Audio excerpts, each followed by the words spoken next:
Salut à tous. Dans cette partie du cours, nous allons aborder la notion de relation, notamment la notion de relation d'équivalence. Mais avant tout, je vous explique comment est-ce qu'on va procéder.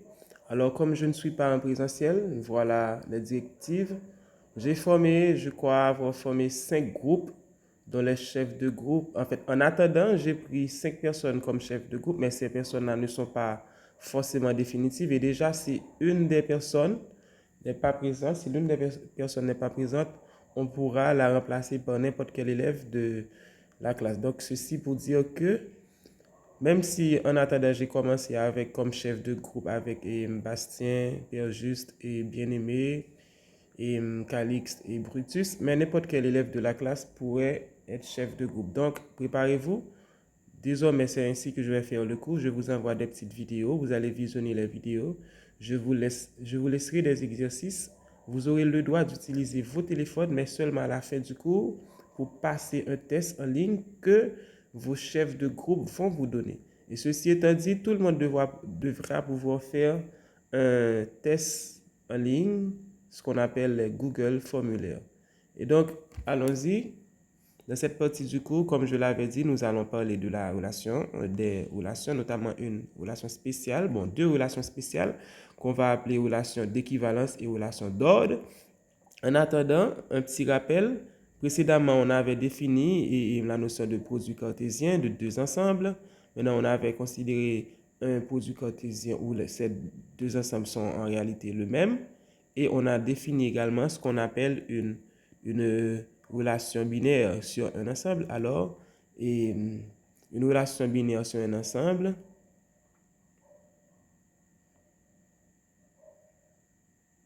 est définie comme étant n'importe quelle partie du produit cartésien de l'ensemble avec lui-même. Donc, dès que je considère n'importe quelle partie R d'un ensemble qui est d'un ensemble E croix E, donc on voit que c'est un produit cartésien, donc on parlera de relation binaire. Maintenant, lorsqu'on a une relation binaire, cette relation-là peut avoir des propriétés. L'une des premières propriétés, c'est ce qu'on appelle la réflexivité. Donc, quand j'écris réflexivité, c'est une propriété d'une relation binaire. Maintenant, il faut savoir que lorsqu'on a une relation binaire, elle n'est pas forcément binaire, mais il y a des relations. Désolé, lorsqu'on a une relation binaire, elle n'est pas forcément réflexive. Réflexive est l'adjectif dérivé de réflexivité. Donc, une relation binaire n'est pas forcément réflexive, mais il admet toutefois des relations binaires qui sont réflexives. Des fois, on va s'intéresser à ces relations binaires-là qui sont réflexives. Maintenant, la définition. Pour bien comprendre ce cours, pour faire les exercices, il faut connaître toutes les définitions car c'est ça le secret. Et donc, c'est quoi une relation? Quand est-ce qu'on dit qu'une relation binaire est réflexive? C'est sûr seulement si, quel que soit l'élément X que je considère dans l'ensemble où est définie cette relation binaire-là, alors le couple XY appartient à R avec R qui est la relation binaire et définie sous cet ensemble. Et donc, une autre façon qu'on pourrait écrire ça, une relation est dite réflexive si et seulement si, quel que soit X, X est en relation avec X. Donc, vous avez sûrement déjà appris ce mot réflexivité, reflet, c'est comme si c'était notre image dans un miroir. Donc, une relation est binaire, c'est seulement si, quel que soit l'élément que je prends, l'élément est en relation avec lui-même encore. Maintenant, pour mieux comprendre ça, si je considère l'ensemble E qui contient les éléments 1, 2, 3, donc il sera très facile d'écrire E croix E, qui n'est autre que E carré. Donc on met les coupes 1, 1, 1, 2, 1, 3, 2, 1, 2, 2, 2, 3, 3, 1, 3, 2, 3, 3. Donc, on a 9 éléments au total dans E carré, ainsi défini, parce que l'ensemble E était 1, 2, 3. Et donc, on a 9 éléments dans E carré. Maintenant, je considère seulement cette partie-là de E carré. Maintenant, la question, est-ce qu'elle est réflexive?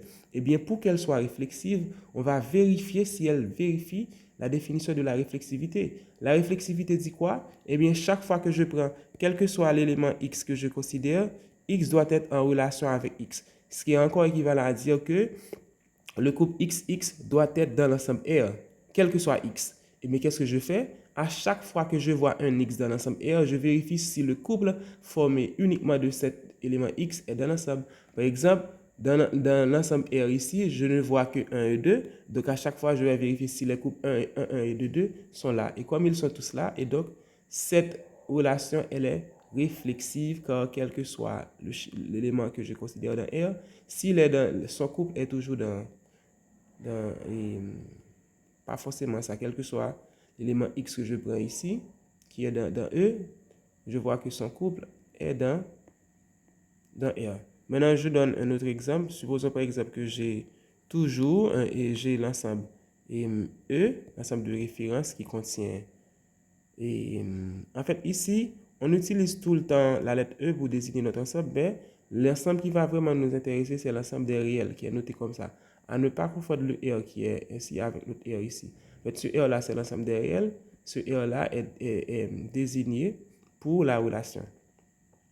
Et donc, si je considère l'ensemble E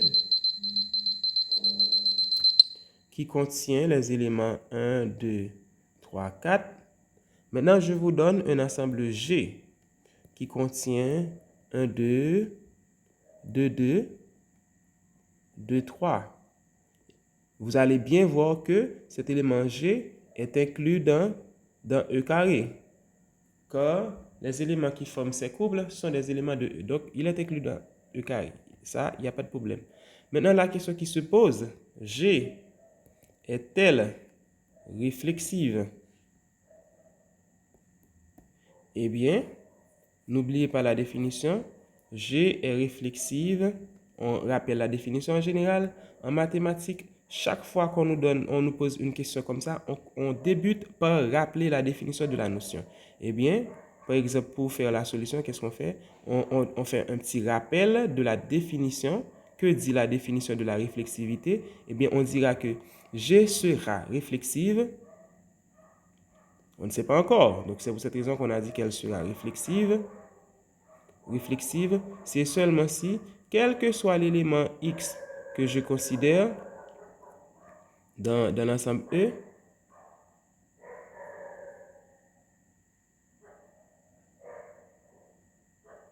pas dans l'ensemble E, quel que soit l'élément X que je considère, et l'élément X que je considère, X est en relation avec X.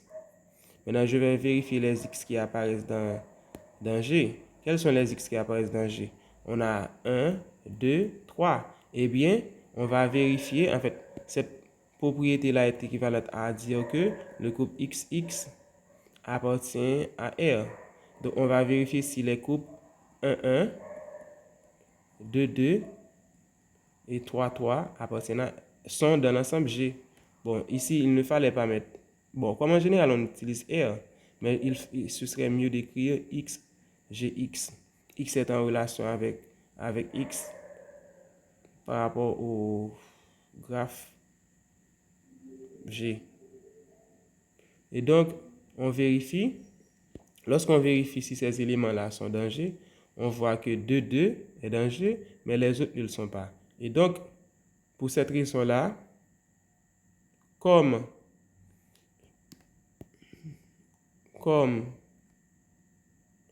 1, 1 et 3, 3 ne sont pas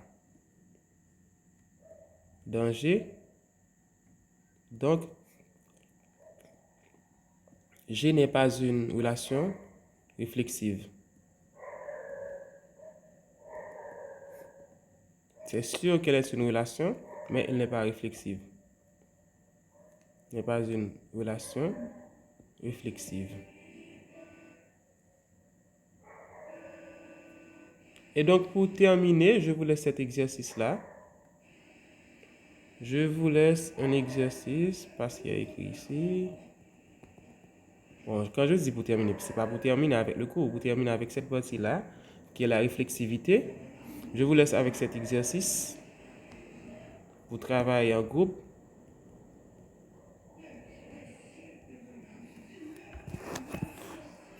Je considère un ensemble E qui contient l'élément A, B, C, D.